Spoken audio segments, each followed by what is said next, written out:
Could you just tell me a little bit about yourself? Yeah, I have 8 years of experience in SAP, MM and WM. Uh-huh. I was in implementations, rollouts and upgrades. Okay. Before that, I have 13 years of industrial experience. How much? 13 years of industrial experience. 13, 1-3. Yeah. Oh, that's wonderful. Okay. Yeah, What just I want to. what particular area you were in? No, MM, metal management and warehouse management. So even as functional, you said industry experience, that No, was no, in material. I was in little bit time in construction, then Okay. after in production and maintenance. Okay. So would it be fair to assume you are mechanical? Yes, yeah, I am mechanical engineer. Okay, great. And I think that's very good that you have MMWM background, because the people who have that background, they find it much easier to grab EWM.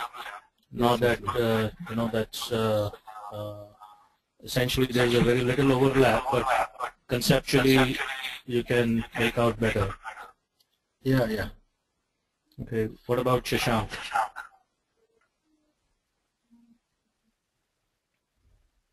Yeah, I have like a 6 years of experience in SAP MM functional side, but I don't have any knowledge in WM. Okay. So MM, which area you work in? With that materials management. Yeah, but MM is broad, like you purchasing, MRP, inventory, which one? Yeah, purchasing, inventory management, and a little bit of MRP. Okay, all right. So that's again relevant background, I would say, to some extent. Context-wise, it may be easier for you also to understand the things, not up to the level of a person who has done WM, but we have seen people from above in past, and they had some tough time getting up to speed. But then at the end of the day, it all depends on how much time you put into your effort. Yeah, that's right. But my question is, do we need WM knowledge for before? No, if you have IM knowledge, I think that's fair enough, because see, you understand the basic concepts of good receipts, good issues, and physical inventory you would be aware of, so things like those. So pretty much I think you are almost at the same level as Badri, because whatever he knows on WM side, he may be able to relate better, but that's not really going to be used as such, because EWM is totally different. Okay. And so will you be giving any some kind of introduction on WM also when you cover this course? Yeah, definitely. As we go along, we can touch WM briefly and give you some comparisons to how this is different, and I don't think that should be a problem. That way you can relate to it, and theoretically, basically, Badri, since he has been in WM, he might be able to pull in as well, because you guys might be working amongst yourself, offline when we are not in a session. So that way you can tie up and help each other. So, but since you have the MM background and it's in IM, I don't see any concerns at all. So is the EWM is totally different from WM concepts, or like it's I would say, yeah, it's like almost 80% different. So it's basically the WM person also has to learn pretty much on the concept afresh, but his capability to catch it is a little better. That's the only difference. Okay. So which you or someone else can compensate by putting in some extra hours behind the scene, and that's all it is. At the end of the day, any module you want to master is how much effort you put in, how much commitment you give to it, and it doesn't really work. I mean, there might be some people telling you, okay, just 2 hours of class is good enough, and but that's not the way it works. So let me ask you, both of you are working full time?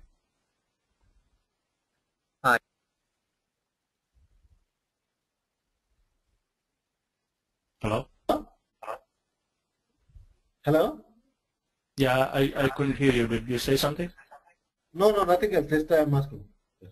Yeah, you can proceed. Okay. So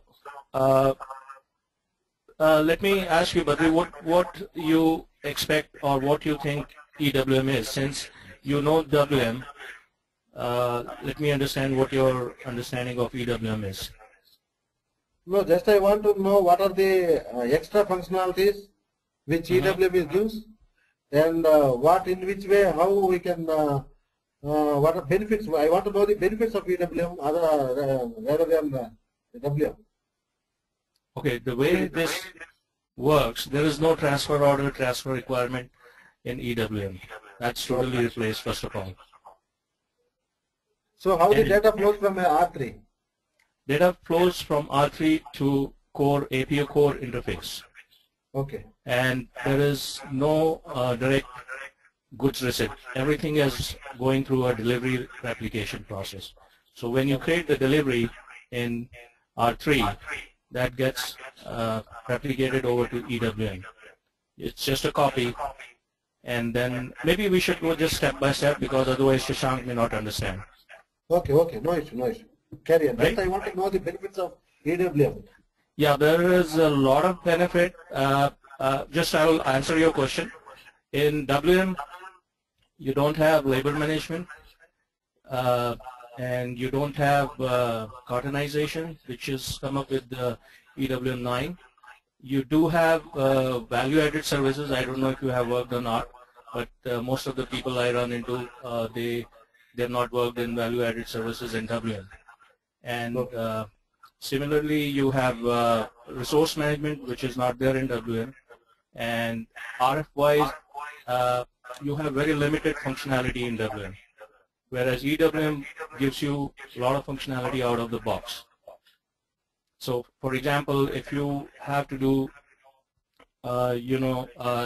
many customers are customizing RF in WM because the standard functionality is very limited, that you could just receive by PO or, for example, delivery or just shipment. Those are some of the receipts. But here you will find like almost 80 to 90 functionality built in within the RF. And one of the key differences is that in WM you have storage unit management, right? Yeah. So whenever you take a receipt, which is from HU or HU management based, or your vendor is sending out packed goods, it translates into storage unit. That's how it stores in WM. Yes. So in EWM, they have totally done away with that concept. So there's no more SU management, and you can store the HUs directly into the warehouse. That's a very, very significant difference. Okay. So like that, there are more. We'll keep coming into that, and but these are the mainly highlight. So we'll get started here a little bit with the regular flow. So these are some of the topics which we would be covering here. Of course, the master data is almost the same as WM, except the fact that in WM you have like the warehouse is 3 characters. So here we have 4 characters. Similarly, the storage type is expanded, and the bin. Now in WM, the bin, you can create the same bin in multiple storage type, right? For example, if you created a bin named test in storage type 10, same bin can be created again in storage type 15. But in EWM, you cannot do that. So the bin is a unique identifier. So once you created a bin by one name or number or coordinate, then you cannot create it again, no matter what the storage type is. Agree?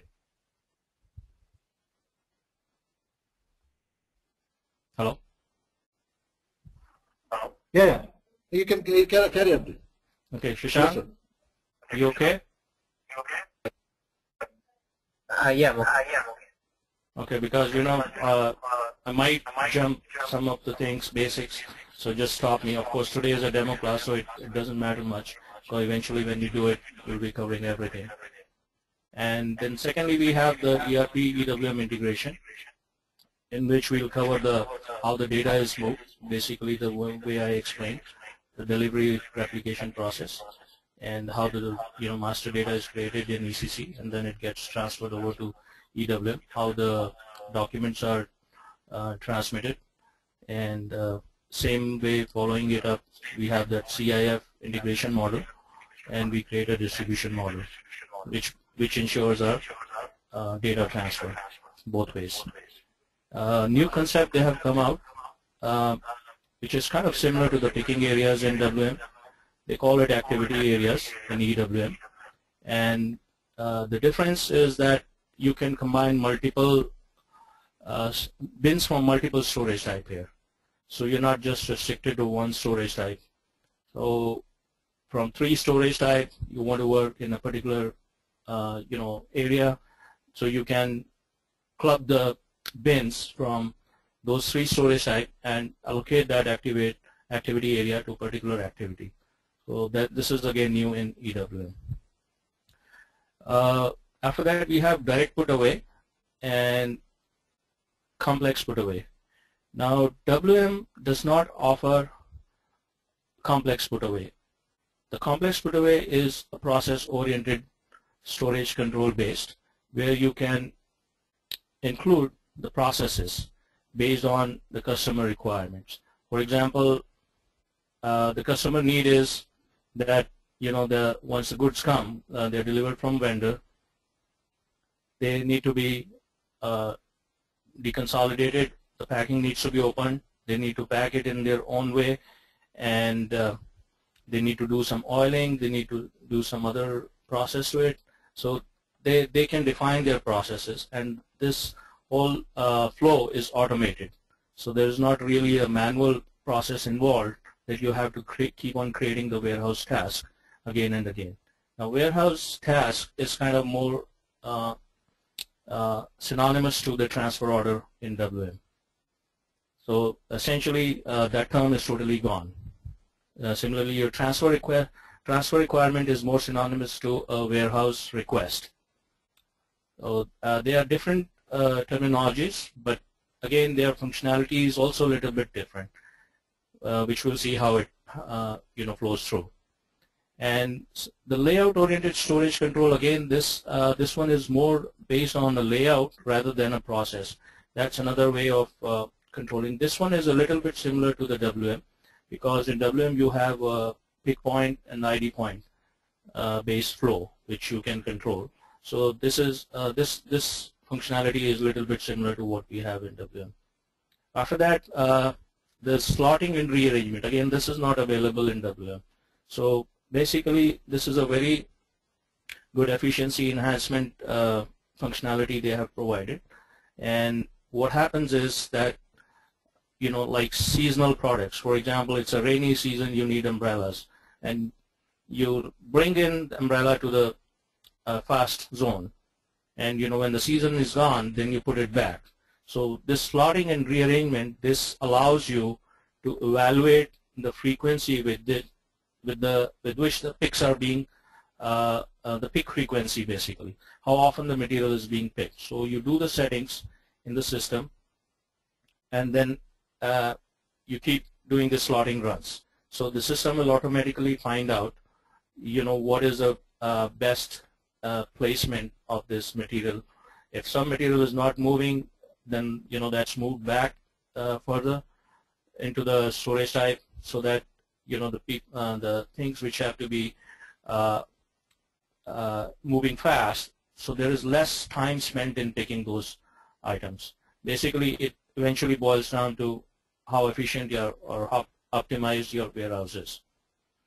Packing specs, kind of a similar concept to packing instructions you have, and little bit more enhanced, because here you can do multi-level. You can do multi-level packing even in WM, but this one has a little more functionality. We'll see how it works. Expected good receipts, again, I don't know this. I have not come across in WM. Maybe Badri can tell if he knows about it, but in EWM we have this functionality. Basically here what happens that a delivery is created based on the PO directly into the EWM. So this is a situation where the vendor has not given you the ASN, or there's no advance intimation, and suddenly the material is dropped at the warehouse. So there is a functionality which is provided that you can create the delivery, and then the rest of the process is taking place within the EWM, and once it is done, the delivery from EWM is replicated back into ECC for the purpose of further requirement in ECC itself. Quality management is almost similar to what you have in WM. You have inspection rule, inspection objects, and you set up, if you want to do quality inspection for the goods. Mostly it's done in the inbound process. Warehouse monitor. This is a very significant enhancement. Actually, in EWM you spend most of your time in warehouse monitor. Compared to WM, in WM you only have like 7 objects, like open TOs, open TRs, critical production supply, like that. I think there are about 7 interim areas where this has not been settled, or there are open stock. Here, warehouse monitor, though the name is same, but it's just a totally different word altogether. We'll see that in the system at the end of the presentation. RF, I already explained that we have a significant amount of enhancements in terms of out-of-the-box functionality. PPF is a replacement of your output processes. So essentially there's no output determination procedure, and PPF is again handling all of the output process here. We'll see how it works. On the picking side, again we have a simple picking, which is a direct picking without any processes in between, and then we have a choice of outbound complex picking. So here you can build in your processes. For example, we see that we want to do pick and choose, pack it over, and then stage, and then load. Mostly that's the common process, and some clients might want to do some inspection. It can be built into that, and basically there's a lot of flexibility to do that. Wave also works almost similar to your ECC. Of course, it's a little enhanced version that you can build your templates. There also, I think you have those time slots where you can set up on those time slots the waves can run and create a grouping of your TOs. So here it kind of works almost the same way, I would say. Then we have a WCR, warehouse creation rule. So this is like again, just like the wave is a grouping of relevant TOs, we have a creation of WO here, and this is, of course, the difference is that this is always done. So basically what this does, it groups the task based on certain rules, like there would be weight limits, time limit, quantity limit. You can set up those multiple rules to group that task, warehouse task. Warehouse cockpit, again, this is functionality which is not in WM, and this is again for planning and management purposes. You can out of the box almost, you can build your reports in terms of for example, how many warehouse tasks were built today and how many people were involved, and you can calculate their efficiencies, and then a number of built-in basic measurement services they have given, and on top of it, user can make their own, and they can do the calculations, see number of warehouse tasks or number of warehouse orders divided by the number of people. So what is the efficiency of each person, or how many people were involved? So there is almost more than 15-20 options there which you can work on. Value-added services is the same what we mentioned earlier, that the packing, counting, quality, those kind of things. So they are like automated in the process. Production supply is almost like your regular ECC. There's not a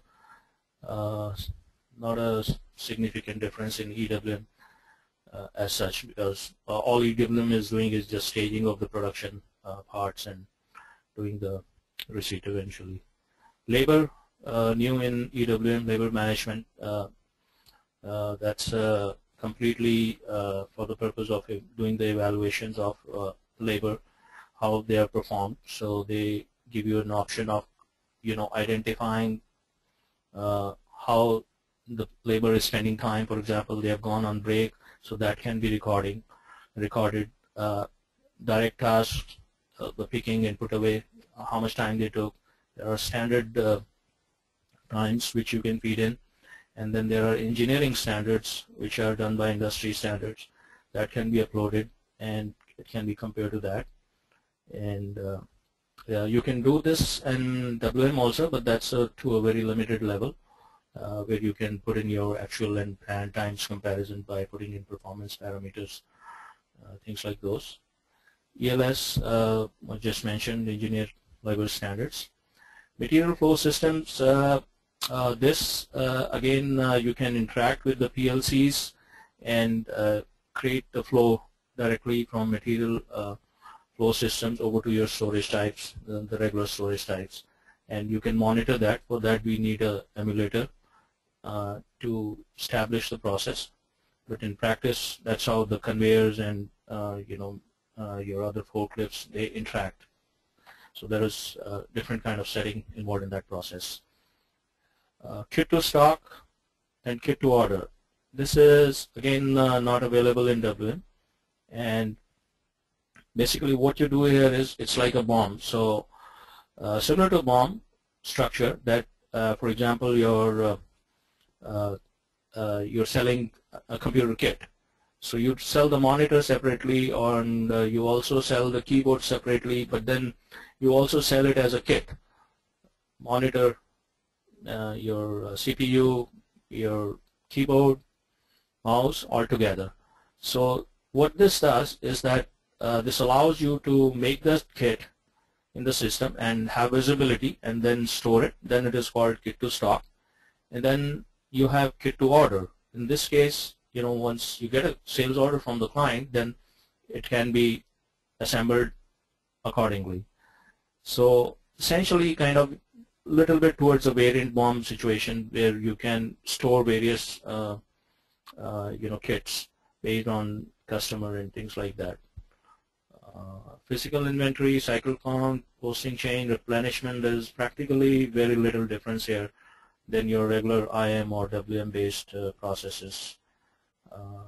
There is added functionality certainly, that they have ad hoc physical inventory which you can do, and cycle count is the same, and you have zero stock checks, and for that continuous inventory. Resource management, again, that basically ties up your forklift and the human resource together to allow, for a particular lift, only these set of people are allowed, or then there are access types that, if you have very narrow aisles, the one particular forklift cannot get in there, and so you can do your settings there. Yard management, this is there in WM, not the older versions, but new version they introduced, and here they have a little bit added functionality, but if you work in yard management in WM, then it should be almost the same process pretty much. Any questions so far?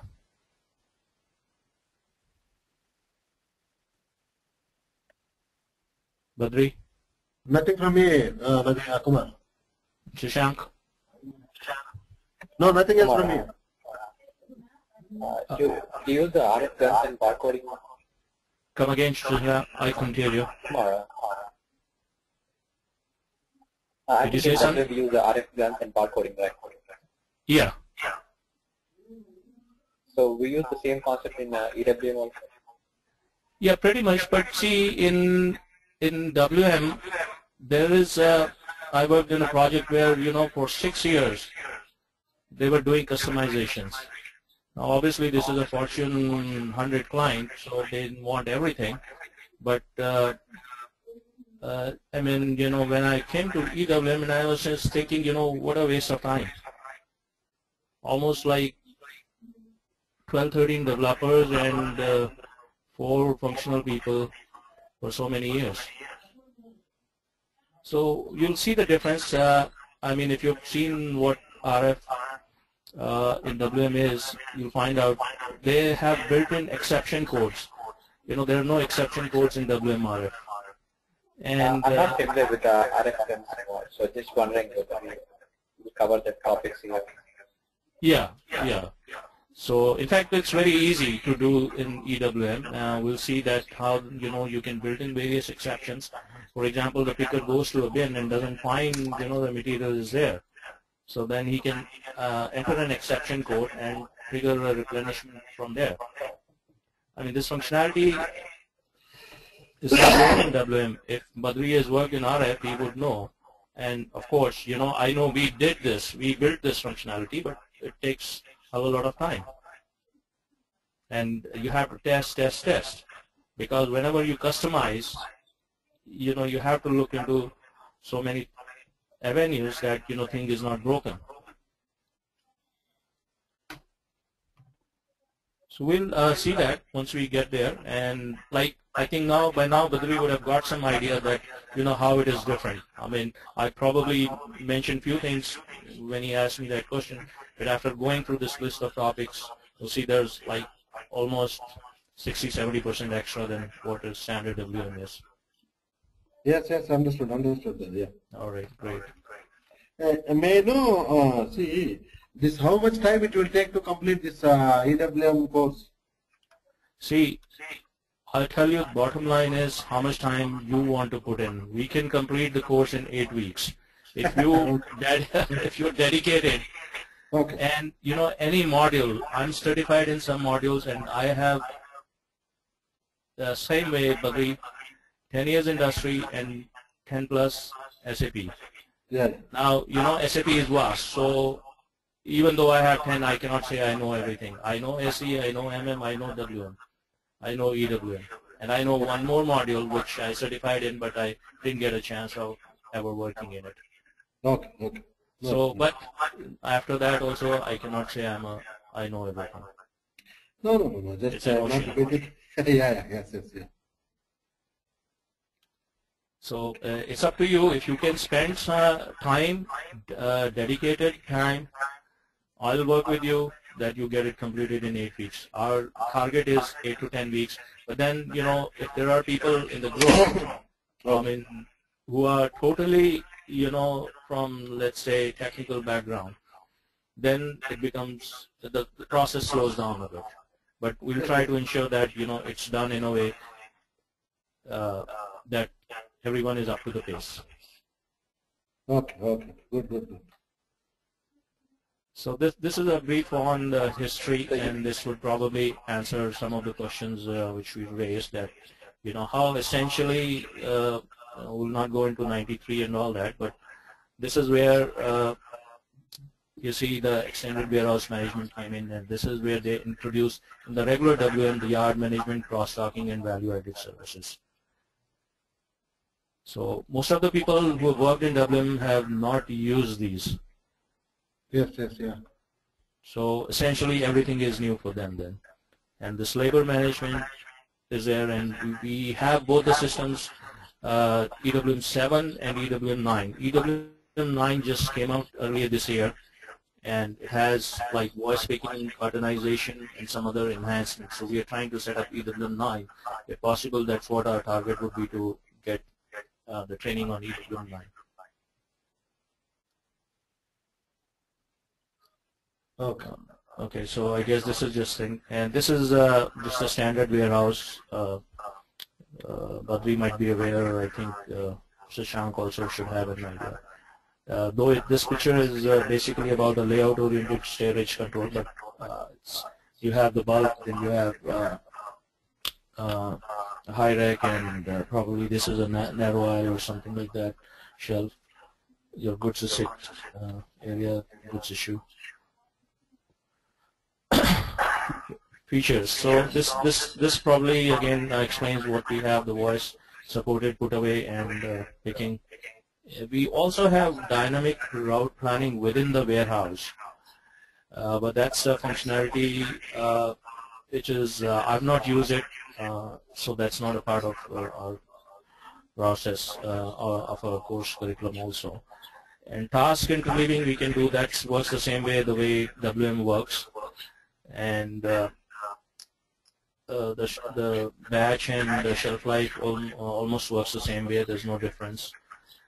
And internal packing, there is a difference, like you have value-added services where you can modify that. And architecture-wise, this is how it is laid out. One sec, this should have been another slide. Okay, that's how the SCM system is. You have APU out there, and in the same box you have EWM. And spare parts, SPP is the one which is used by Ford, Caterpillar, and that's how it actually originated. This is where the EWM, if you're aware, was less by SAP, more by Ford and Caterpillar. They pushed SAP to make EWM because they wanted functionality. They are so heavy SAP-oriented shops, and they had service parts planning already. So they worked for a number of years. I mean, these projects have been, again, EWM projects have been going on for 6 years now. And they're still doing. They're doing rollouts. Caterpillar, if you're from US, you would know. They keep on coming out their requirements every now and then.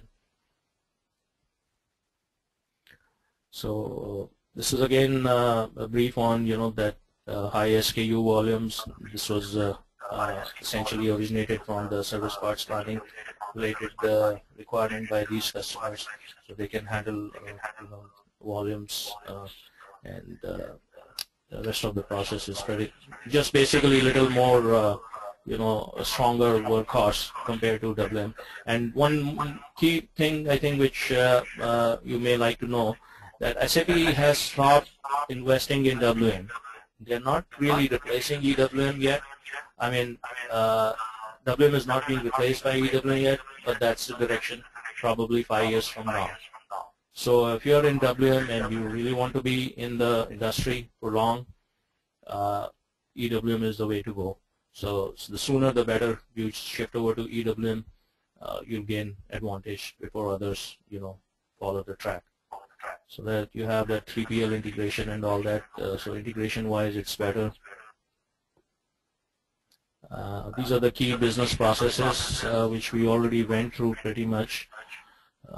Packing, replenishment, cross-docking.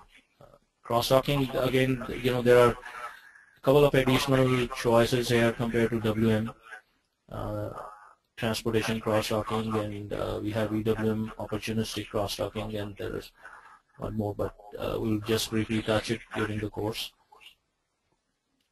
Monitor is the big advantage. We will see that in the system shortly.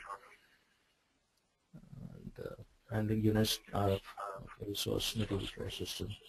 That's your integration part, how the sales order and the PO integrate and they replicate, and deliveries are created in EWM. Essentially, once the goods receipt or goods issue is done in EWM, then it's transferred back to ERP. The master data is done through the core interface, AP core interface. That's your main transaction, which you'll be doing pretty much every now and then to transfer your master data, the material, the plant and all that. Of course, you do once.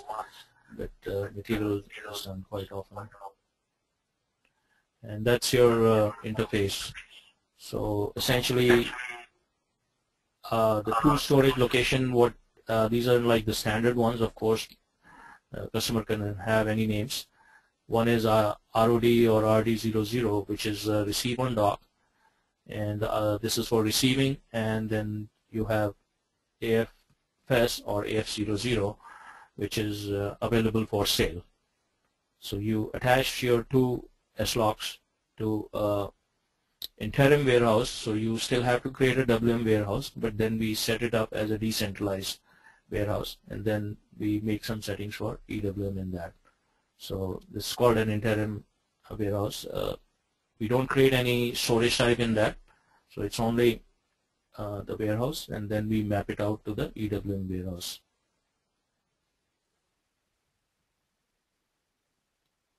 So warehouse structure, this is what I was saying, that in EWM you have 3 digits. So here you have 4. So this is your interim. In that case, yeah. In that case, hello. Go ahead. In that case, this is 4-digit number, and what do you say? It is an R3. It is for 3-digit number, no? Right.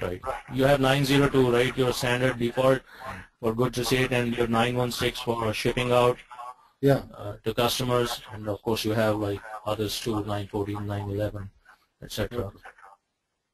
So we need to create only the warehouse number in R3. The warehouse number is really acting as a purpose of, see, when you create the delivery in R3, the delivery has to know that this is a warehouse element. So for the purpose of that, there is mapping done, so you will see that warehouse of R3 in that delivery. Okay. And then once the delivery is passed over to EWM, then the rest of the whole process takes place here. And then once the goods receipt or goods issue is done, then it's posted back to ECC, where you get the updating the material document and all that is posted. Okay. Shashank, anything? Okay. Is it making sense? Yeah, it's a bit confusing. I know that today is a demo, so we're just going a little faster because I'm trying to cover every topic pretty much at a high level. And of course, once we do it, you'll find similarity. Because see, if you're familiar with IM, and you should have little problem, because you know what movement types are there, how the processes happen. But only that you've not gone to the bin level and you're doing it at SLOC level. Yeah, that's okay. When you go in the regular classes, please go in detail so I can just get an idea. Sure, right. Yeah. I mean, like I said, you don't need to know WM. You'll find that everything is totally new. It's just like from the purpose of catching, it may take some different time. Like Badri can, quickly understand what I'm talking about. Okay. And this is the bin. So Badri, can you tell me what's the difference here in your standard WM bin versus EWM bin?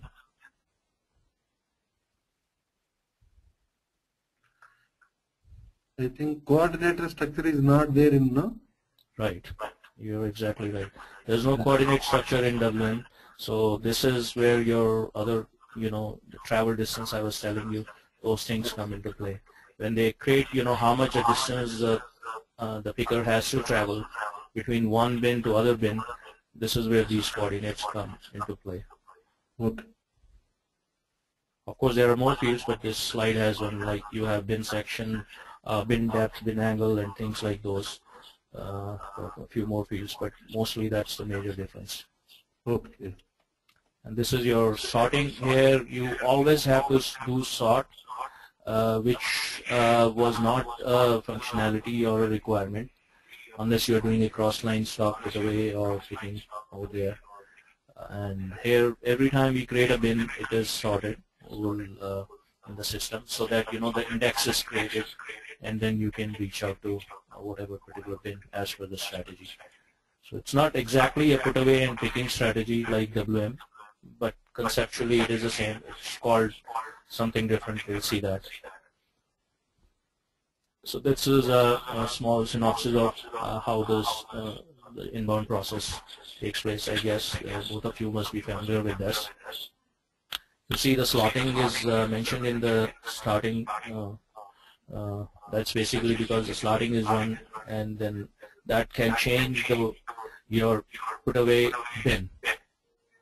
The way I explained to you, when you do the slotting, say till yesterday the material was going in particular bin, but today it has to go into different bin.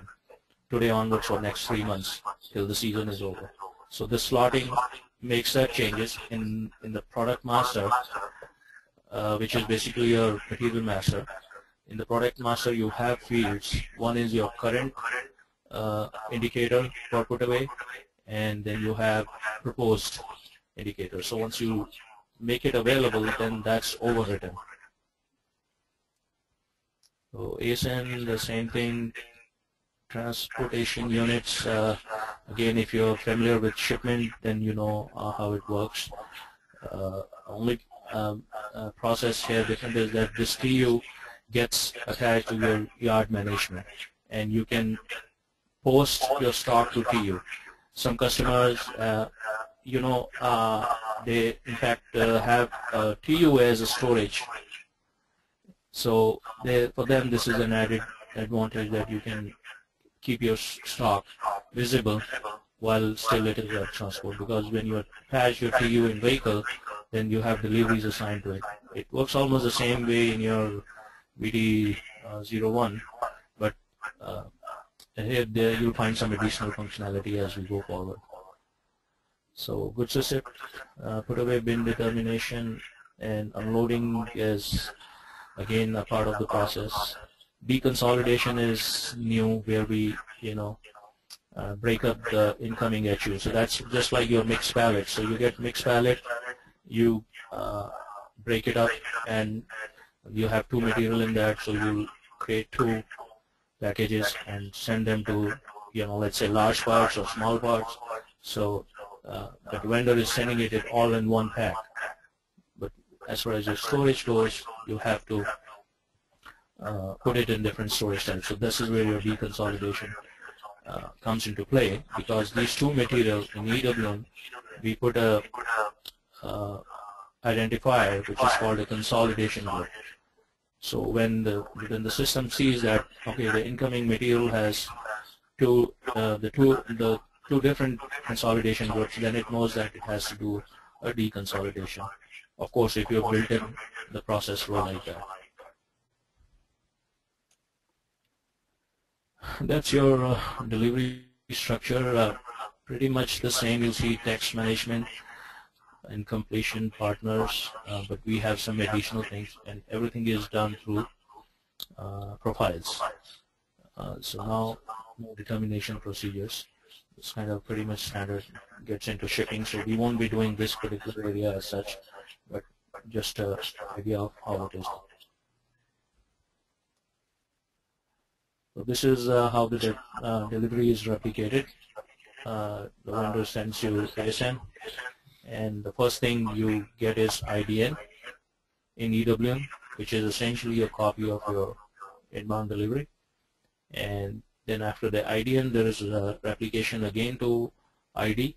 Basically, if IDN has no errors, then it gets activated based on the PPF, post-processing framework. That's the name. And a few more EWM relevant fields get added to it based on your settings. So this is again how the document flow is, and your delivery is getting replicated, and this is just like one step further. And you have the inbound delivery notification, and then you have inbound delivery, based on which the warehouse request is created. So this generates your warehouse task, which will be based on whatever your material is, item based, and then you start grouping. So maybe these 2 warehouse tasks you grouped in this warehouse order, and this you grouped in this warehouse order based on the creation rules. This is your pack specs. Functionality-wise, same, but a little more complex. They're working to improve this further in the coming versions, so that it can be used more effectively and rather automatically. You can do packing even in ECC. So in issue management, you can do delivery-based packing, or you can go to your packing station and do it. So here again, you have the automated processes, and they are based on the condition type. So you create condition records, and based on that it's determined. They have predefined procedures which are set up. Did someone say something? Any questions, Badri, Shashank? No, nothing else from my end. Okay, Shashank? It's okay.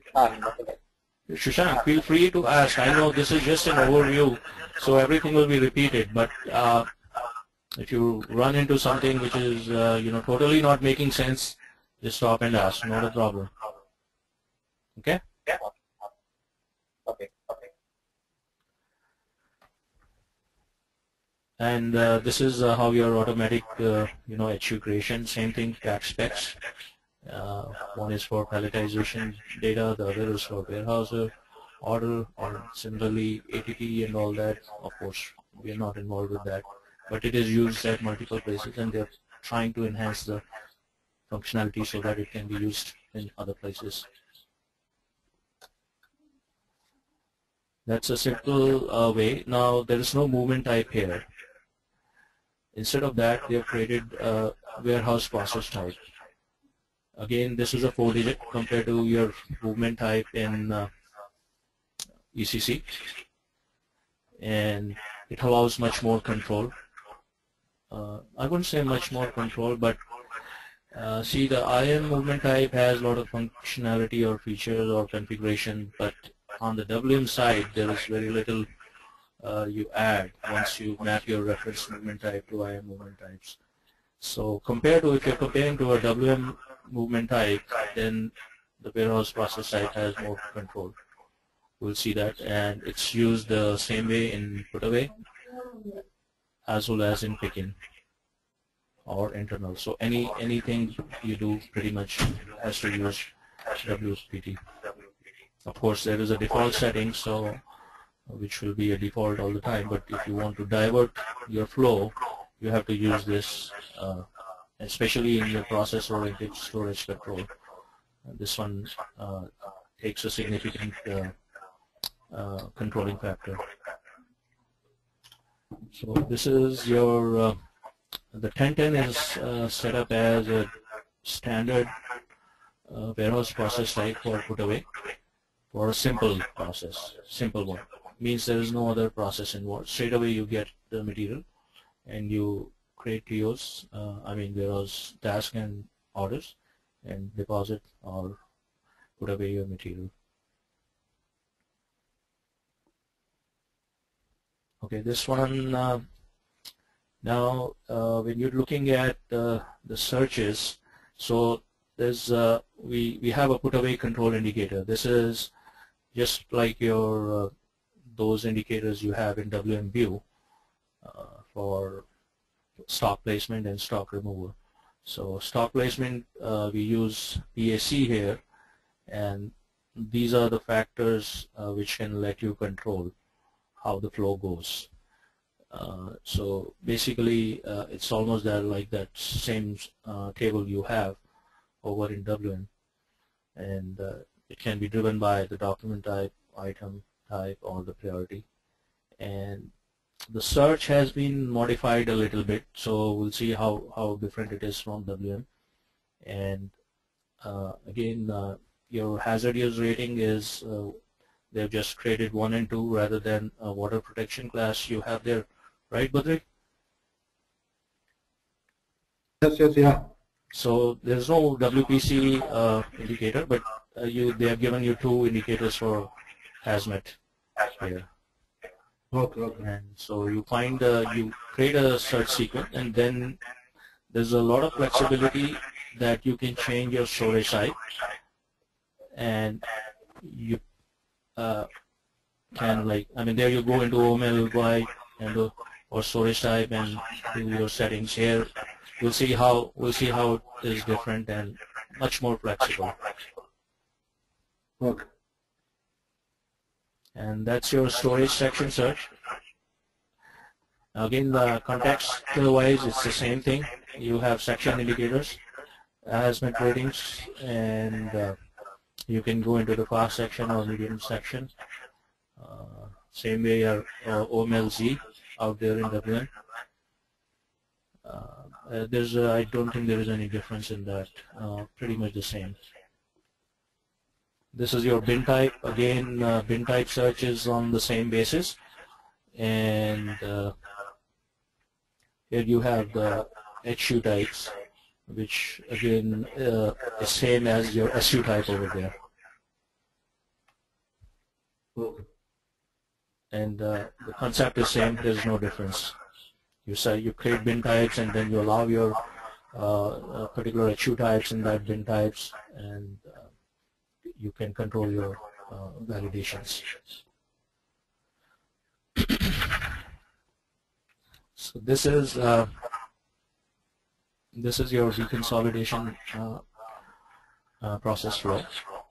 So the material is received from the door, it's unloaded, and then it gets into the GR zone. They attach this to the steps. So we'll see how this lets you control, differently. If you want to customize your flow, let's say you want multiple flows based on, a vendor or material. So we'll see how these steps let you keep the flow separate. So the first step is the unloading, which is the IV01. These are the standard, but you can make your own steps. And the IV02 is set up as a deconsolidation. So here you got one particular pack and HU type, and once it comes here, it's broken down into two pieces. So this is your work center. So it's called a deconsolidation station. That's the standard default in SAP. And essentially it's nothing more but storage type, and when we assign a role to it, it works differently. So the way this has been set up, that every functionality is set up as a storage type, but the flow becomes different the way you defined its role. And here you have those two packets going to different storage types. One is going to 20, there it's going to 50. And here you see the consolidation group. So this one had a consolidation group 6, and this one had 1. So this is which basically controls the separation of this HUs.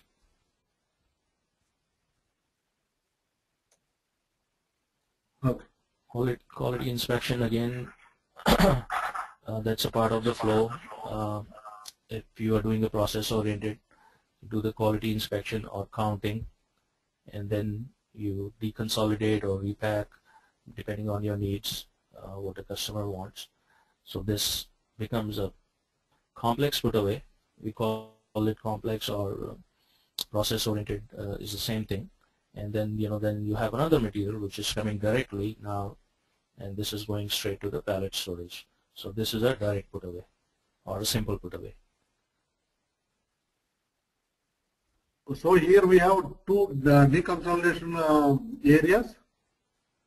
Yeah, it's not shown in that picture, but we saw that before, right? That's a configuration you give when you're defining the structure, warehouse structure. Okay. So it means that for every door you have to create a deconsolidation. Door? No, door, not door. This is just a example that you are getting the material, and okay. When it is not quality inspected. There is nothing in this. This is straight away going to the pallet. So it's a direct put away, just like your regular one. Okay, but here no deconsolidation is required? No, because this particular situation is the way they are depicting is a comparison of flow between a complex or a deconsolidated put away and a simple put away. Okay. Okay. So just to make you visualize how the two things are different. Okay. Now, of course, if you want a quality inspection, then it again becomes a process-oriented flow or a layout-oriented flow if you want. So that we'll see. The layout-oriented flow is there's not really a lot of choices. It's just like your ID point. So you bring it to a work center or you bring it to an ID point where you identify where it has to go, and when your warehouse task is created directly for pallet storage. But if you set up that as a layout-oriented control, just like in your warehouse management, if you have an ID point set up in storage type, then it goes to the intermediate storage type first. And then from there, the guy checks, validates, he can count and take the counters if everything is okay. So that's all customer driven, right? Okay. Okay. So this is your warehouse process type 1011, which is a complex put away with storage process. This is the standard SAP default. So when we do the exercises, initially my recommendation is just to follow the standard default so that there's not a lot of confusion. Once you understand the whole process, then you can create your own the way you want it. So this is the activity. Category 1 is for put away, and similarly you have WO rule everywhere, and this is where you define your storage process. So this is what will control the process differently. This INV1 we'll create in subsequent steps. What this INV1 is. Right now there is just a linkage between 1011 and INV1. So how is 1011 determined? You give a WPT indicator in the product master. So your product master will have, let's say, 11.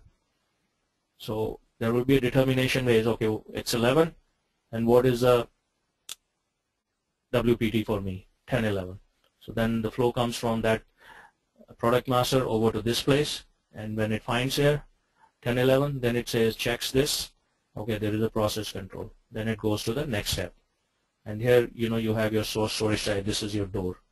So just like your movement type, the way in WM movement type, you specify right what your source storage type and bin is going to be when it's incoming. Badri? Yeah, somewhat new to me, huh? No question, but it is somewhat. Yeah, like I said, see, like you, even I have had 6-7 years in WM, but when I learned EWM 3 years ago, then everything was new. Okay, yeah. So, but I could correlate what the inbound is, outbound is, what storage is, what physical inventory is. So that way my learning was faster compared to someone who's totally like from a different background. Okay, one more question. As a consultant, we have to switch over between R3 and the EWM systems? Come again? No. You see, we are doing our transactions in R3. But we have to switch over the systems. We have to go this system and as well as see this system. Two systems. So these are two different systems. R3 is different system. Huh? Right. They are different systems. This is in an SCM box.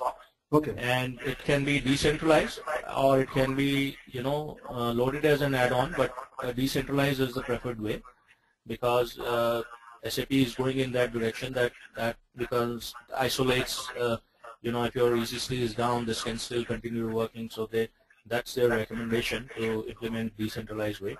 And yes, if you have to move from WM to EWM, you have to download all your customization structures and recreate pretty much from almost scratch. No, just I want to know see MM is there and EWM. Okay.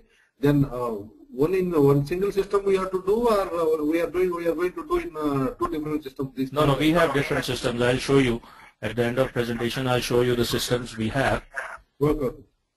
Yeah, we have two different systems, and we do the integration, and we pass on the delivery. We create your POs and deliveries inbound in the ECC, and then that gets transferred over to EWM. Though we are interacting with the ECC, but the ECC role or knowledge is only limited to the level that we create the PO and delivery or sales order and delivery for outbound. Okay. So this is how your example of how your steps look like in the process oriented. This is the heart of the EWM as far as your inbound and outbound goes. And this one should master in the sense that, if you mastered POC, then you kind of are done 50% of the things, because the other things are, see, when the clients implement, they typically would implement the inbound and outbound first, right? Yes. And they would not go in for labor management or voice picking or slotting rearrangement also is not done initially, because they are also, for them also, this is a bigger learning curve. It's different than what they have been used to seeing. They are seeing SDMM for last 15 years maybe, or WM for last maybe 10 years. But this is totally there's no like output procedures here, determination. So there's a profile based. So it's a learning for them. So they try to go phase wise. It's not like a big bang kind of a scenario for them, at least as far as the EWM goes. Yes, yeah. And these external steps are then assigned to internal steps. Now, internal steps are the standard steps. So they are already built into SAP. So, put away, unloading, and SPR is for reconsolidating. Now, external steps you can define. So, which means these are the IB01, 2, 3 are the standard steps, but you can make it RB01 and 2 and 3, and that way you control, if you want to build different process apps and have different, naming conventions and stuff like that. But internally, they will still be mapped to the same process, the put away and deconsolidate or unload, like that.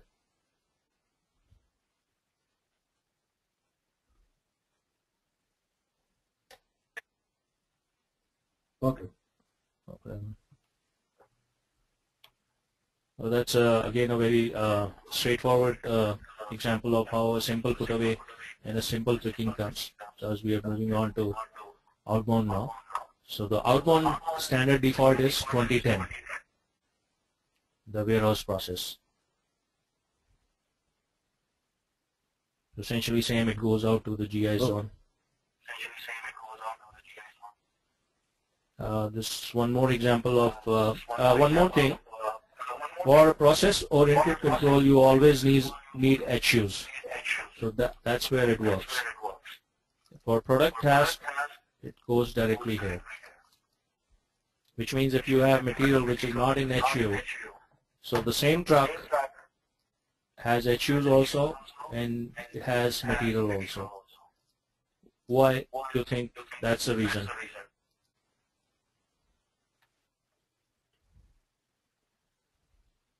The simple reason is that because essentially you're deconsolidating based on different material being in one pack or one pallet. But if you're getting it, material is already segregated, then you don't have to deconsolidate it. And you can straight away go over to the put away.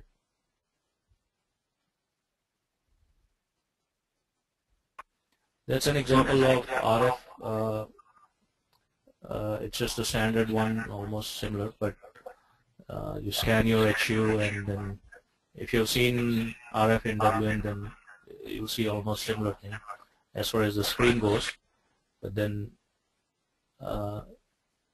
it will give you the exception handling additionally, and there's more customized versions already included. We'll see once we go there. This is the EGR I was telling you, expected good receipt. Very few clients use this, but it is used. Have you seen that in WM? I have not come across this in WM. Badri? The EGR? No. Okay. So, No, I have not seen now.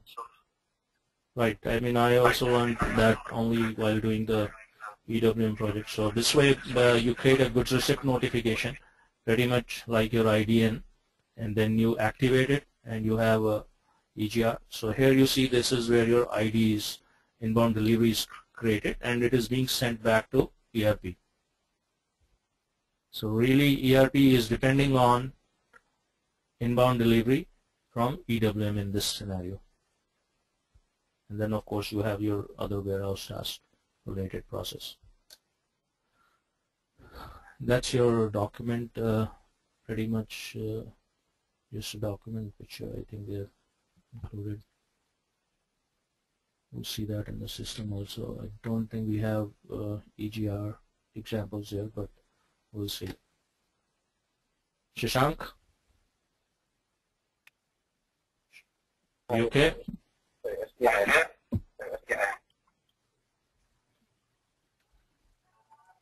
Okay, this is an example of slotting. I just explained to you that, you know, the whole strategy is changed, the way you put into the bin, and it's driven by the demand. So you see that demand data, this comes from APO.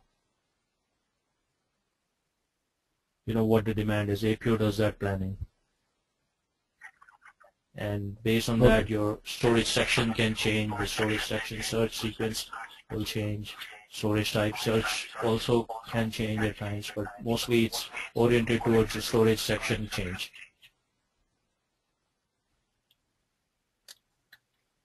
This figure kind of at a layman's level explains that this, for example, this particular material was in this slot, and then it's moved forward, so which means the guy does not have to travel all the way in. It saves the warehouse a lot of time and money. Essentially, you know, at the end of the day, it's all about the efficiency of the warehouse. Their KPIs are based on that. So they're just same thing in several places. Functionality-wise, it's the same thing what's happening. And they're not shown that they put it back, the slow-moving material, but for slow-moving material, it works the reverse way. So you'll pick up the material from here and bring it back down here, suppose. So outbound process, same thing, your sales order gets to your shipping point, and this is a pretty standard structure, only instead of WM you have it in EWM here. Shipping documents and your goods issue. And one more thing, Badri, and this maybe Shashank will also understand. Shashank, are you familiar with the transportation, shipping, and all that? I'm just familiar with the shipping. Okay, so what they've done in EWM, they have rolled some of this functionality into this EWM itself. For example, in standard R3 WM, there is really no shipping or transportation functionality, although that's still a part of LETRA and LESHP, and but it's not built in. So that way they have copied over some of this, and they're actually working on it still to include that in the coming versions, that you know, pull up all the functionality for people who implement EWM. And why they have done that? Because, see, as a WM, SAP had not been that successful. If Badri might know this, there were Red Prairie, Manhattan, and a few more over there who had many customers.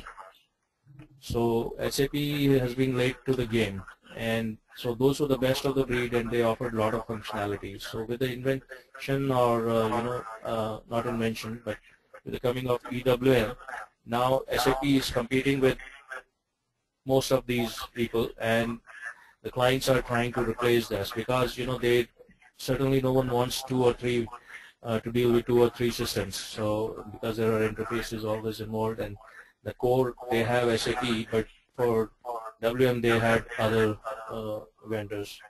So this is where now, after EWM, they eventually are going to replace all those systems as well, where people have those third-party warehouse processes. And similarly, they are going in the TM way also. If you are familiar with transportation management, TPVS, now they come out with 9, they're coming out with 10. Again, they had a lot of third-party vendors who had the major market shares. So now people are moving back to SAP, because if they can get the same functionality, by one vendor and one system, and they have to write less interfaces, then that's the way to go. So there is a lot of potential in those two areas, EWM and TM both. But it's obviously, people want to wait and see how the implementations are coming out and all that, because so far they have seen that it has taken a number of years to implement, especially at Ford and Caterpillar. So they are kind of apprehensive. Even 3M has been implementing this for the last 5 years now. So outbound process, again, it works the same way. Your delivery is replicated from the sales order, and you have ODR, and that's a request which gets activated into ODO, and then you have OD. So in the inbound, we had 2 documents. Here we have 3. Can either of you tell me why?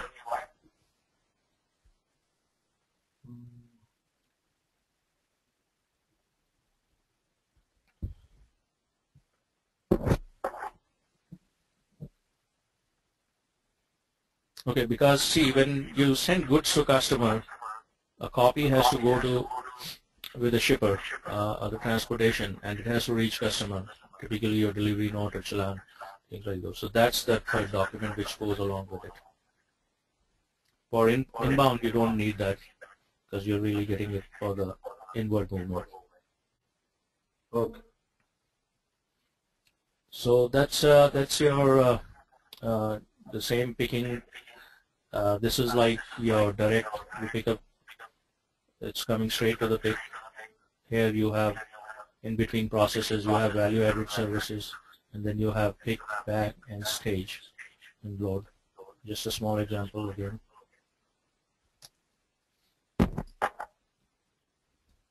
Now this kind of similar to your standard WM pretty much, but here is your activity area. So you define that activity area based on, generally it's one-to-one relation, but if need be, you can combine these 2 storage type into one activity area. That's all, need-driven, business need, what their requirements are. So you have pick and choose, you pick up and put it in a pick and choose, and then you bring it to a consolidation center. So here you're consolidating it. So we call it a consolidated HU, which is essentially you do in WM also right now. You bring it to a packing station and pack it. You pick it up in pick HU, and then change, put it into a different HU. So there's really not a significant difference here as such. So this is your standard 2010 for stock removal. Here your activity is pick. In previous one we had put away, and it's going to 9020 GI zone, just like your 916 for shipping or 911 for cost center.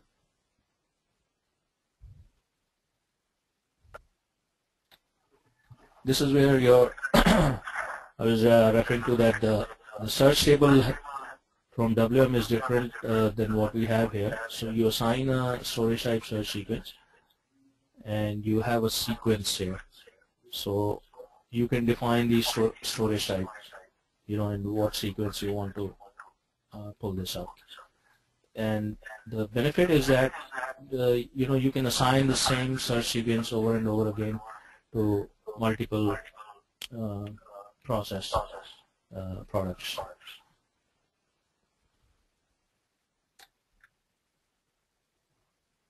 Okay. And that's your stock removal control indicator, pretty much like your removal indicator in WM. Not a big difference, but it points to the search sequence. And from search sequence, that will point to the storage types. And this is where your stock removal rule, where your other features of removal will come into play. We'll see that. I think I have a slide on that. I'm not sure. Let's see. Okay, that's again here in WM. See, you're picking. You have quantity-based picking, or you have a shelf life date picking strategy. So here there are really no strategies, but you have this removal process where you pick up the fields based on which you want to do your picking. So in this particular example, you are sorting this by the goods receipt date. So you had 2004, 5, 5, 5, and 7. So that's your first sort. And your second sort is on the quantity, and that's descending. So you have 155. So you want to pick up your higher quantity first. Suppose you had like a requirement of 250, but your first sort is on the goods receipt date, and second is on the quantity. So then you start picking up. This is how your search will pull up the material from the respective bins. So like that, in a way you can say that you have a combination or a flexibility, I would say, for shelf life date, which is essentially not shelf life but your FIFO. So, and you have a quantity base together in it. And similarly, you can build more sort. Again, this is I mean, you can do that in WM, but it's a lengthy process. Okay. One question, if you don't mind. Mm-hmm. Okay. In one bin, we received 100 quantity today. Mm-hmm. Okay. Then GR date is today's date. Mm-hmm. Okay. We are adding some more quantity tomorrow. Mm-hmm. Then what is the date of next sort? Okay. It will differentiate and show the date stamp, or final date it will show. Tomorrow's date only it will show. See, this is in EWM you have added functionality here too. In WM, if you want to add to the same bin, you have to allow add to the same bin, right? That indicator X or something is there, and you lose the date, right? Yes. So here also you lose the date, but they give you more functionality whether you want to choose the first date or you want to choose the second date. So there are like 3 choices. I don't remember the third one, but there is like little more flexibility. Okay, we had a very big problem because I was not knowing, I was very new to WM, but this was the problem in the project itself. Mm-hmm. Based on shelf life or something they want to pick, but the GR date is updating day by day when they receive the goods. Right. See, that's like inherent, the SAP kind of what do you call that, your quant will lose the, if you want to use that, then you don't have to allow adding to the same bin, then you have to disallow that and it has to go into a different bin, then your GR date will be retained separately. Okay, in that case with WM we have to create, we have to allow to some other bins always? Right. Okay. That, I mean, there may be a customization based alternative with there, but as a standard, yes. Okay. So when you pull up, we can see that once we get into the system, we'll go into WM to see that if we want. Okay. Thanks. This is what I was telling you about the creation rules. So filter, you can base on, you can set up your filter or parameters, how to check your item and subtotals, processing time. Basically this is just like grouping and filtering based on weights, volume, number of items, what you want to create as a group. Something similar to Wave if you have worked in Wave, wave-based picking. So this is how it is working like here it's kind of as an additional layer. So you have a wave also, you have a grouping by wave, and then you have warehouse order creation. That's another grouping. So basically this like gives you a lot of flexibility to select your you want to select based on this customer, this weight. Each customer can give you different requirements. One may say I want 10 items in one pack. The other may say no, I want 20 items in that pack. So this is what which should allow you to differentiate and create your rules. Again, this is activity area based driven, pretty much concept wise, no additional difference. So you can have different rules. See, this is what I was saying.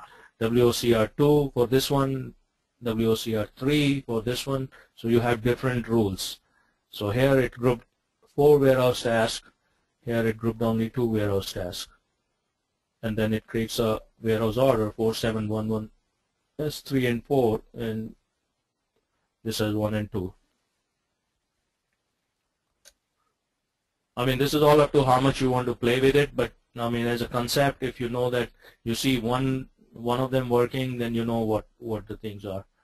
And this is the post-processing framework we were talking about. You have printing, workflow, BADI, fax, email, everything you set in this. It's more of a technical area though, but we'll see how it works. Labor management, again, this is more on planning time, planning and evaluation, how the guy has performed, and the data is passed over to HR from here. So basically, what it does, it does record when the guy started and when the guy ended, and you can set up which particular task you want to track and which you don't want to do, and you can do the planning. For example, you want to know how many workers are needed for tomorrow, then you say checked in the system how many warehouse tasks were created, what was the weight. For example, let's say there was 1,000 kg and each worker can pick up 200 kg, so you might need 5 workers if you want to finish the task in 30 minutes. So there are certain rules which you can set up in the labor management to find out. Basically, it's a planning tool and a performance tool. And of course, you have to activate. This is your activation, and there are internal steps, and then there are external steps.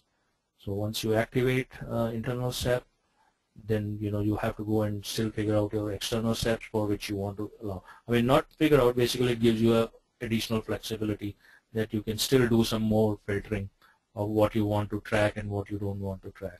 For example, here they don't want to track replenishment, but they want to track ad hoc moves to see why there was a need to move the material, unplanned moving of material. Similarly, they want to see how much time the shrink wrapping is taking, but they're not interested in knowing how much the painting and oiling took. So you can just set based on the client requirement. This is what your engineered labor standards are. These are industry standards which are available, and what is the time, this walk to the bin, travel time 15 minutes, and you're picking up the toy, the time is 10, but if you're picking up a different time toy, maybe a bigger toy, then 20, like that. So you can set those parameters out there. Those are the example of the labor tasks like direct labor, indirect, and the unproductive time like the breaks or things like that. You can basically track what's happening and how much productive time. Maybe the worker was just on the break, and so they have to log this into the system every time they do. When they start the task and when they don't, or if they're indirect is like cleaning up, housekeeping, etc. So that's your yard management. Again, when the TUs come, they check in into the parking lot, and then you can move the TUs within the parking lot, and once they get to the door, because often this is again a very important area which people want to track functionality. Again, it's been with third-party vendors, but now SAP has gone into this area, and because this is even important from people, the freight forwarders and all that, and because their trucks, may be waiting all day before they unload. So that's a lot of waste of time, the labor hours, and productive time for their workers or the truckers. So their interface for this can be provided to them to add their arrivals and all that. SAP has that functionality, but that's still like under customization and all that. So they're still working to improve these areas, but the third-party vendors have really enhanced functionality on this area too. That's again your yard management. That's checkpoint. If the guy checks in and he goes into a parking slot, and then it gets to the door, and that's from there the rest of the process is common. This is a setup of this storage type. The yard is set up as a storage type only, and then you have storage sections. Essentially the structure is same. You could actually have a different warehouse called yard warehouse too. So it depends on the client's need. It can be whichever way they want to do it. That's an example from the system for warehouse task. We'll probably take a look on that. And so yes, this is yard monitor, and so there's a lot of traceability and visibility as the truck moves through the yard. The system keeps on updating, and so people, the client can see where exactly what is happening outside the warehouse. So it's not just restricted within the warehouse itself. And then if they allow the interface access over to the freight handling people or truckers, they can also see what's the status of their current truck situation currently, when it is going to be unloaded. So this gives some more visibility to them. That's your yard RF. Again, now see this is this is not in EWM. You don't have this functionality as far as I know. So that's your warehouse monitor. And this is where I was telling you the measurement services, number of work orders, number of employees. So this is a planning and evaluation tool. Cockpit, again analytics. So you can bring those measurement services in the cockpit to get a graphical overview. Quality management, it's almost the same as your regular WM standard ECC process. Nothing different in that. Value added services, this is where you're adding value. For example, during Christmas and all that, you have those gift wraps coming into, they bundle the products together. So you have like these triangles and these balls. So you want to make a gift wrap of these like that. So this could be anything like your shampoo or your fragrance. You see those gift boxes, especially around Christmas time. Are you guys from US? Hello? Yeah, yes. Yes, I am from yes, I am from US. What about Shashank? Yes, Kumar. Me too. You're from US? Yeah. Yeah, so you see, you're not sleepy, right? I know it's all new to you. So around Christmas time, you see a lot of these gift wraps. So that's where your value addition comes. Yes, yeah. So kitting is what I was telling you, like a bomb kind of a thing. So pretty much you're grabbing one of this, and making assembly, and that's like it's again a good functionality to have here, which was not there in WM. This is for outbound, basically your walk center packing, getting kit to order, kit to stock. This is an example of kit. You have your brake kit, rotor disc, carbon pads. This is a little more complex in the process. Same thing, picking up components, and then you're posting GI, so in this case it's a kit to order, and if you're posting kits to receiving, then it's put away of kits to stock. Wave management is a little different. Conceptually it is the same. I mean, you have condition technique here, so based on condition records the wave profile is picked up. Material flow system, and you have internal processes, they work the same way: replenishment, stock transfer, or posting change. What was that?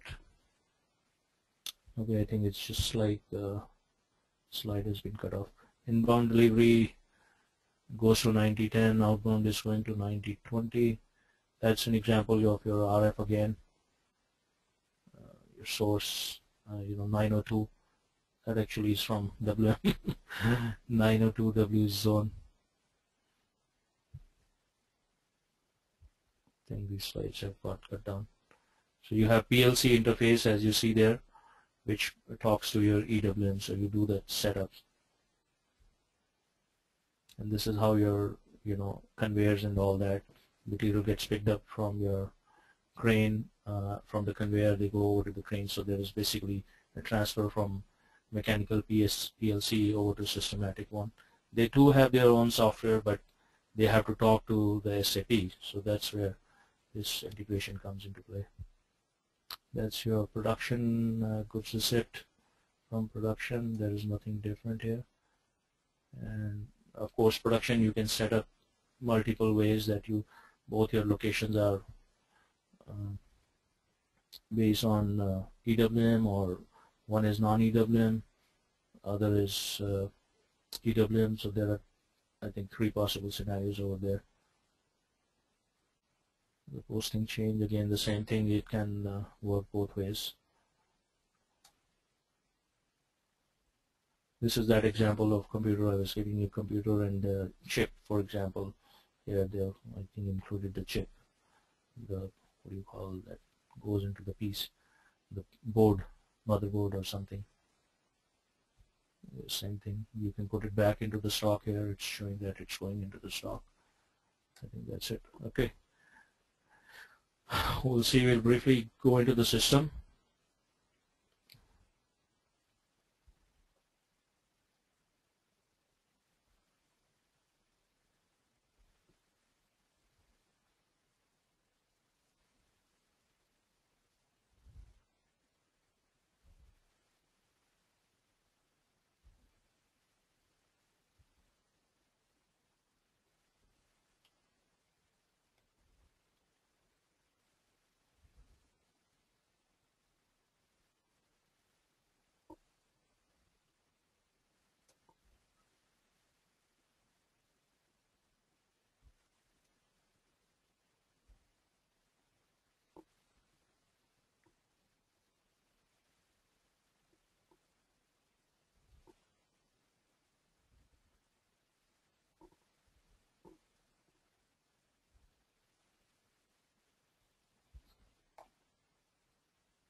So this is how this EWM 7, this one is EWM 7 system. You have master data. So you'll see this is almost like as far as the structure goes, it's the same way, but you have see, compared to WM, you'll see that this one has a little more feature, that you have all the WPTs being defined here.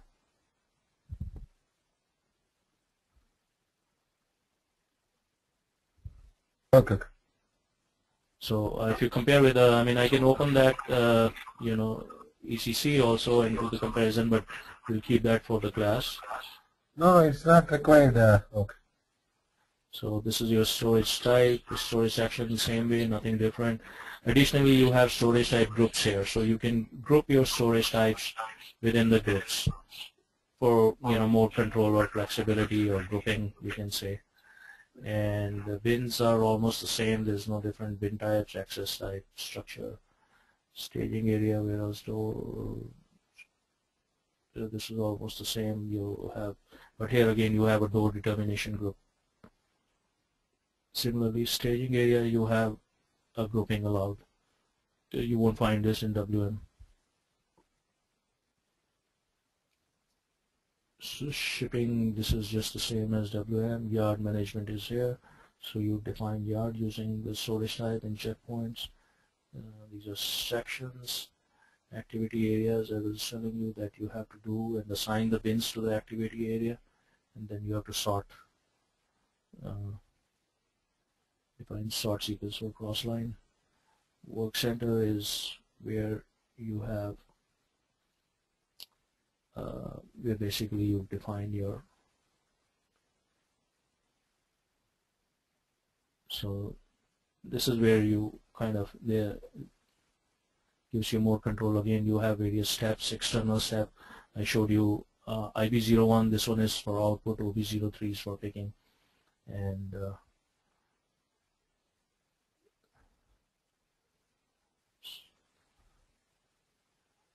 so pack specs, as it is the same. Production supply, there's no difference. Goods receipt process, here you have slotting strategies and deconsolidation. Goods issue process, pretty much pick denial is one additional feature where you you get a denial when the picker goes there, so he can raise an exception and connect to a workflow, typically, which is a replenishment, but you can do many things else like advising the supervisor and stuff like that. So it depends on what the requirement is. See this transportation management, a little bit they have built in here. So you have your freight documents, your kind of shipment document related, which I was telling you that they're trying to bring a lot of functionality back here from LETRA and LESHP.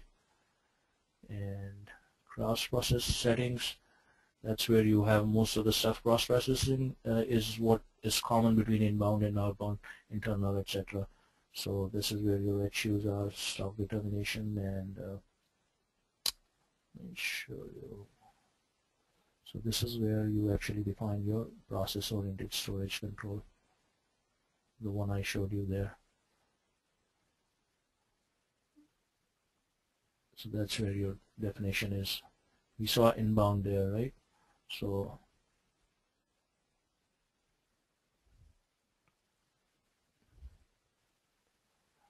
I'll show you the monitor, which is the the big difference. So most of the time, almost 50% of the time, people spend on that, the users.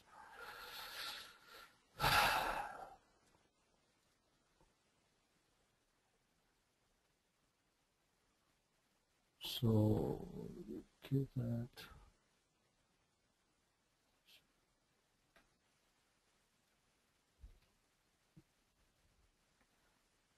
So you see you have outbound, inbound, physical inventory, documents, which is basically your warehouse order and task, and you have stock bin, resource management, alert, labor management, material process. So pretty much everything you can, it's not just a display, you can execute many of the processes from here. So it's very, very exhaustive. So let's say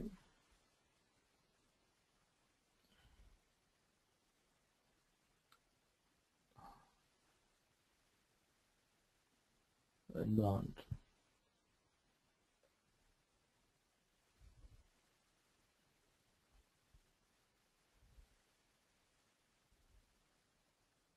So this is the set of deliveries you see when you this is the document which gets replicated. We'll just see in a minute. So you see this is the inbound delivery. That's how this gets copied over. So you have these kind of fields which carry over. I'll show you IDN in a second. And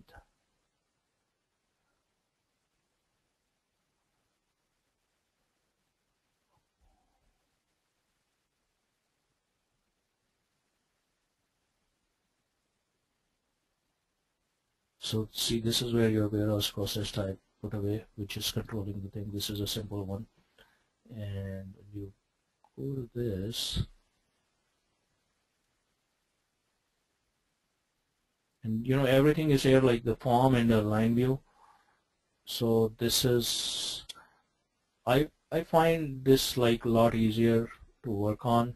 You'll find the interface in the EWM is quite similar, which means when you work across outbound delivery, internal processes, posting change, stock transfer, replenishment, you find quite a bit of familiarity with the interface. So they've tried to improve on the user experience here.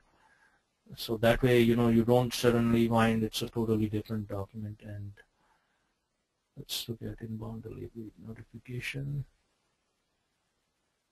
So this is your ECC delivery number, which card. So this is basically just a copy of your ECC delivery, this particular document. Of course, your document types are relevant, like document type, inbound, and categories are different, relevant to EWM. But that's your entry point into ECC.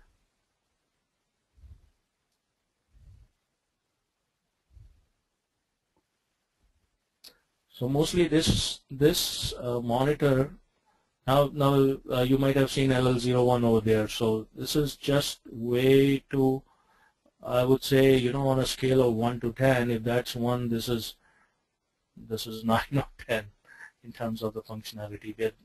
I mean, that just lets you clear the held up documents, but this lets you execute the whole flow. And everything here gets populated from the other processes what you do. So creation is done somewhere else, but execution can be done. So like you can confirm your warehouse task, orders, a lot of things here, capturing of labor management, wave, pretty much everything you do rest of the execution part in this place.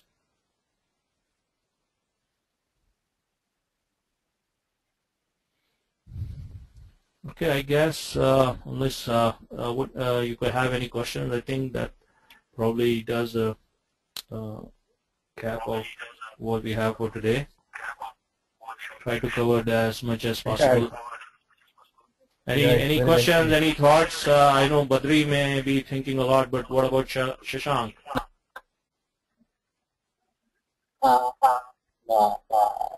Yeah, once you start the regular class, then I can understand the rest. Right. And one more thing, okay, are you recording the sessions? Well, that's a question for Naveen. He'll be able to answer that. I'm just a person who's going to be teaching. The rest of the administrative tasks are for him. Because I can just repeat the class if I have any doubts. I'm sure he has some way, but I'll not interfere in his territory. And what about the documentation? And eventually, see what happens. Even if you miss the process, we are going to follow. This is what I intend to, or I like to follow actually. That rather than me teaching, how to do, I'll ask one of you to start following up and do exercise. Of course, I'll tell you the steps. So that way, let's say today, Badri, he gets started. He creates a warehouse, he creates a storage type, he creates section, he creates a put away. Then he's familiar with it, right? He's done the process. So he's going to do it by himself rather than me trying to, create and then you guys sleep out in between, which happens because unless and until you're involved, the attention gets lost. So next day, Shashank, picks up the thread. And again, pretty much you still have to create your storage tab, but you have to keep up to, you have to put time. I'll tell you that no module is in SAP can be done without devoting time. No matter, I've done many modules, and I know, if I have not touched a module for the last 3 years, I've forgotten it, even though I certified in it. So unless you are putting time to it, it's just like not going to happen. I mean, you may learn the basics. I'm not saying that you won't learn the basics, but if you really want to have a grasp of the subject, you've got to spend time. And will you providing the documentation? Documentation, yes, we'll keep sharing as we go. Like these slides will be enhanced, and we will start building further on it. And there are a lot of other standard SAP documents which we'll share. Only the timing of that we'll have to see, because we don't want to, confuse you too much. Because let's say if I can give you the document right from today till the end of the class in one day, but then you're gonna be overwhelmed, right? Yeah, that's right.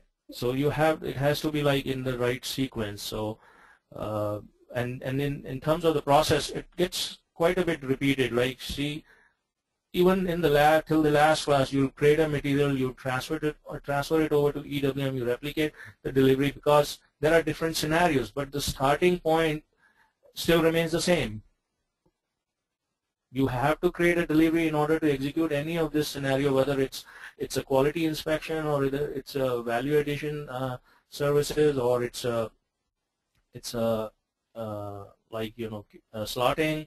So each one of them is going to take a different material, and maybe you'll build about 20 materials, and in 20 materials you'll see the different flows. Each material will, because if you keep changing the material, you're going to lose track. What you did yesterday, so you'll have a trace of what you did, which means, say you did a simple put away today, and tomorrow you're doing a complex put away, but you're going to have a different material on which you're doing a complex put away. So if you want to refer to a simple put away from yesterday, it's not lost. Your material has not changed. You can recreate that again with material 1, and similarly for complex you can recreate from material 2. From material 3, you can again recreate the quality-based process. So like that, the repetition will be there to quite an extent. So if you miss a class, though I would not suggest that you miss a class, if you miss a class, that should not really make a big impact, because the process will be repeated and you'll be involved. So the next day, say you miss a class, and you're going to do the exercise while the others are watching, then you are learning that what you missed in any case. And so the SAP material? Yeah. So that let Naveen answer. Hello? Yeah, go ahead. No, nothing else. You are just, I think you asked me any question to me? Yeah, I was about to ask you. Now you asked me something right at the start of the session. How is it different from WM? So what do you think now? How much percentage it is different from WM? Yeah. Very much new everything, huh? But concept-wise it's okay. Right. Concept-wise it is okay. It's almost, see, Shashank, did you get the answer what I said earlier? 80% is different. Yeah. And this Badri is saying you said 6-7 years in WM, right? Yeah, he was. And me too. I worked 6-7 years in WM. Yeah, it's a completely different seems to be. Yeah, it's new thing. If you know the concept-wise, it's good that you know MM, goods receipt, goods issue, storage. Also you know, but you don't know at the bin level. You're doing at the S-log level, but you know that how materials are stored. So you would not be really at a very significant disadvantage compared to Badri. Yeah. Now Badri is saying that, so it's not me. Yeah. Shashank? Yeah, see, people are there in WM without writing MM also. And I tell you, people see who work in WM also, there are so many things to WM. WM is not easy. It's not like SD and MM. Yes, yeah. It's a niche. It has a lot of complexity.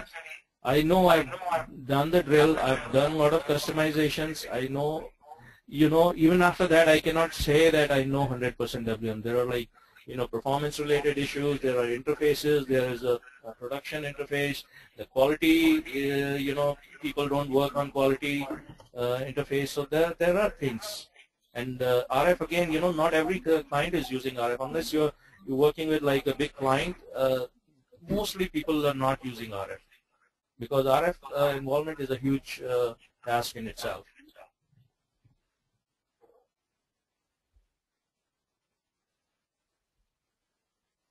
So Shashank, Yeah. what do you think? After that, what is your view different than what you started the session with? Yeah. Now I think it's a totally different thing. So. Right.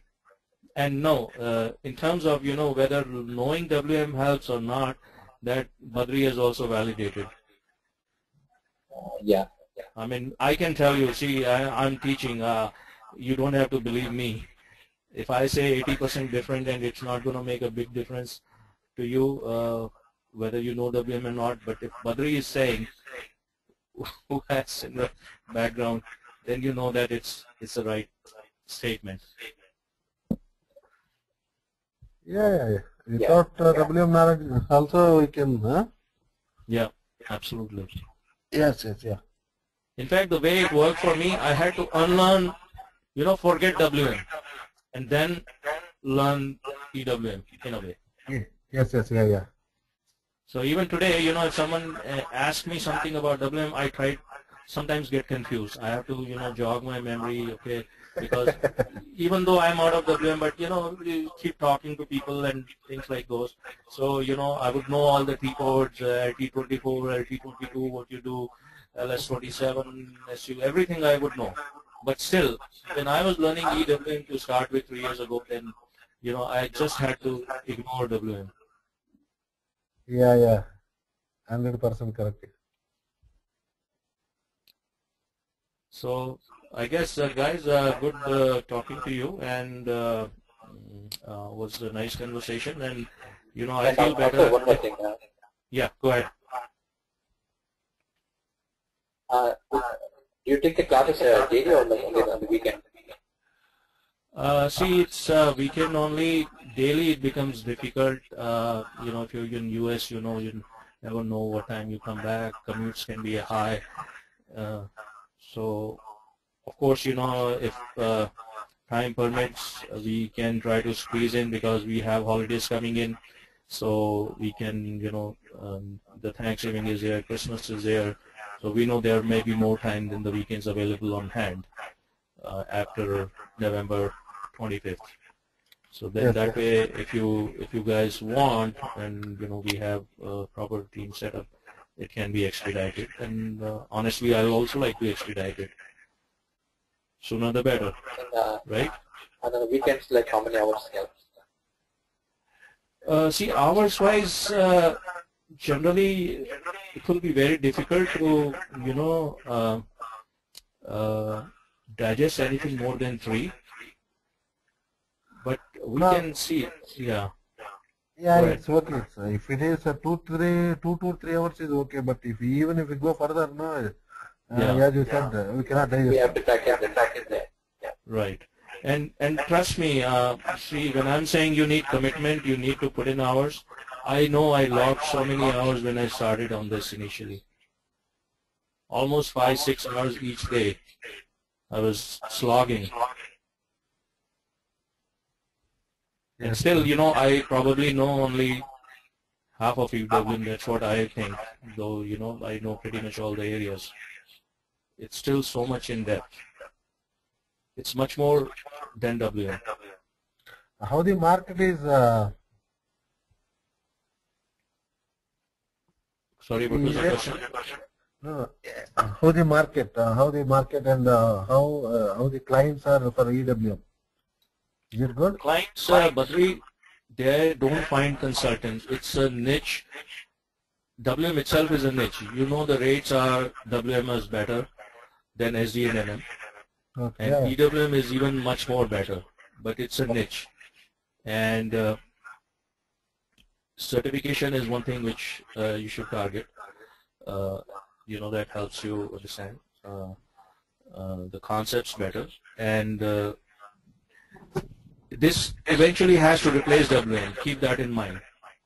So today, whether you like it or not, eventually you'll have to learn it. So if you're early on in the game, then we you're can, the leader. Yeah. It will be easy for us to switch over. Right. It will be easy for you to switch over, and if you do some projects, then by the time other people are joining, you're already a senior person in that field. I know my colleagues like make almost $200 an hour, some of my colleagues. Okay. Okay. I'm not at that level, but they started like, a couple of years ahead of me. Okay. Where are you now? You are in the US or? Yeah, I'm in US. I've been in US for 12 years now. Okay. Good. Where did you put up? I'm in East Coast. Okay. Well, what time zone you guys are in? I am CST. CST. What about you, Shashank? Eastern. East zone. Okay, so East zone will have a problem, on the timing, especially if some guy from India joins the, the class, because there might be a few more people joining. We don't know what Naveen is coming up with. But, if it's just US, then it's easy to set up the time also. Then we're not tied up to the Indian time. But the problem is that Naveen is still the controller. So for him, he still had to get up at 6 or 7 a.m. today. But we'll see how it can be worked out. Yeah. Everyone is from US. All right. Any more questions? Yeah, nothing else. It's exhaustive. Okay, great. Good talking to you both, and best of luck either way. Okay. Right? Thank you very much. Okay, take care, man. Bye.